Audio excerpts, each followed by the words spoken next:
সকালে জেঠুর বাড়ি থেকে বাড়ি এসে বিকালে গেলাম জন্মাষ্টমীর বাজার করতে। তো কী বাজার করলাম সেগুলোই আজকে শেয়ার করবো তোমাদের সাথে। তো চলো বেশি না বকে শুরু করা যাক। সকাল সকাল জেঠুর বাড়ি থেকে বেরিয়ে পড়ি বাড়িতে আসার জন্য। আর জেঠু রাস্তায় আমাদেরকে চা খাওয়ায়, কিন্তু চা খাওয়া হয়ে গেলে কোনো গাড়িতে ওঠার আগে জেঠুর বাড়ির আশপাশগুলো আমাদেরকে একটু ঘুরিয়ে দেখায়। যে রাস্তাটা দিয়ে জেঠু আমাদেরকে ঘোরাতে নিয়ে যাচ্ছিলো, রাস্তাটা সত্যিই খুবই সুন্দর ছিল। তার মধ্যে আজ আবার স্বাধীনতা দিবস, চারিদিকে পতাকা উত্তোলন হচ্ছিলো, গান বাজছিল, সত্যিই খুব সুন্দর লাগছিল। তারপর উঠে পড়ি টোটোতে। আর জেঠুর বাড়ির পাশে যে স্টেশন ছিল সেখানে গিয়ে পৌঁছাই, কিন্তু সেখান থেকে আমরা ট্রেন ধরিনি। সেখান থেকে আবার অটো করে আমরা চলে যাই বিরাটি গিয়ে ট্রেন ধরে দেখি খুব তাড়াতাড়ি সিট পেয়ে গেছিলাম। আর আসার টাইম তো একটু ফাঁকা থাকে, যাওয়ার সময় ভিড়টা বেশিই হয়। তো ট্রেনে আরামে বসে থাকতে থাকতে দেখি চাঁপাপুকুরে আমাদের এসে যায়। তারপরে আমরা চাঁপাপুকুর স্টেশনে নেমেও যাই। তারপর পাটি ধরে চলে যাই রাস্তার দিকে, টোটো বা অটো ধরবো তাই। আর এই পাটি ধরে আস্তে আস্তে যেটুকু রোদ লেগেছে, আমার তো হাল পুরো বেহাল হয়ে গেছে, একদম কালো ভূত মতন হয়ে গেছে, আর গরমও লাগছিল খুব।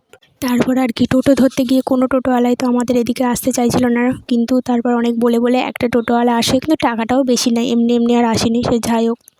তার মধ্যে টোটো ধরার আগে আমরা একটু লস্যি কিনে নিয়েছিলাম, কিন্তু যা গরম পড়ছিল ভাবলাম বাড়ি গিয়ে একটু লস্যি খাওয়া যাবে। তারপরে অবশেষে বাড়ি পৌঁছাই। বাড়ি গিয়ে ব্যাগ ট্যাগ রেখে আর শান্তি কোথায়। তারপরে লস্যি খেয়ে চলে যাই আবার পড়িয়ে বাড়ি টাড়ি এসে তারপরে চলে যাই চান করতে। আর সত্যি বাড়ি এসে চান করে যেন নিজেকে একটু ফ্রেশ মনে হচ্ছিল। দুদিন ধরে যা ঘোটানি গেছে, বাপরে বাপ।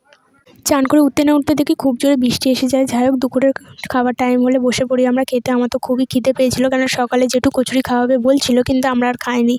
তারপরে যাই হোক, বাড়িতে যা রান্না হয়েছিল তাই দিয়ে খেয়ে নিই। খাওয়া দাওয়া করে একটু ফোন দেখতে বসে পড়ি। তারপরে এর মধ্যে বিকেল হয়ে যায়। বিকালে আবার বেরিয়েছিলাম জন্মাষ্টমীর বাজার করতে। আমার আর মেজদি দুজনেরই যাওয়ার কথা ছিল। আর ওই দিক থেকে বদ্দেও আসতো, কিন্তু আমার মেজদি হঠাৎ করে ঠিক করে যে লোকনাথে যাবে। তো আমি যতক্ষণে খোলাপোতায় যাই ততক্ষণ হয়তো ওরা বেরিয়েও পড়েছে হবে হয়তো, কেন আমি তখন বাড়িতে নেই, বলতেও পারবো না। খোলাপোতায় গিয়ে কিছুক্ষণ তাড়াতেই দেখি রকি আর বদ্দেও এসে যায়। তো এবার আমাদের জন্মাষ্টমী বাজার করার বেলা।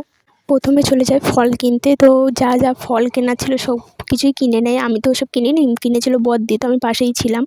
তারপরে কিনতে চলে যায় গোপালের জামা, সাজের জিনিস আর প্রসাদের প্লেট এই সমস্ত জিনিস কিনতে চলে যায়।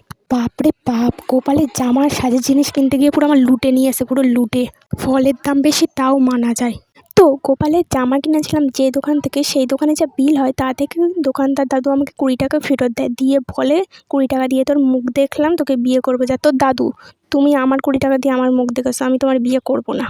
তারপরে বাজার করে চলে আসি দিদার বাড়িতে, সব কিছু রেখে দিই ওখানেই। তো আজকের জন্য এইটুকুই, দেখা হচ্ছে নেক্সট ব্লগে।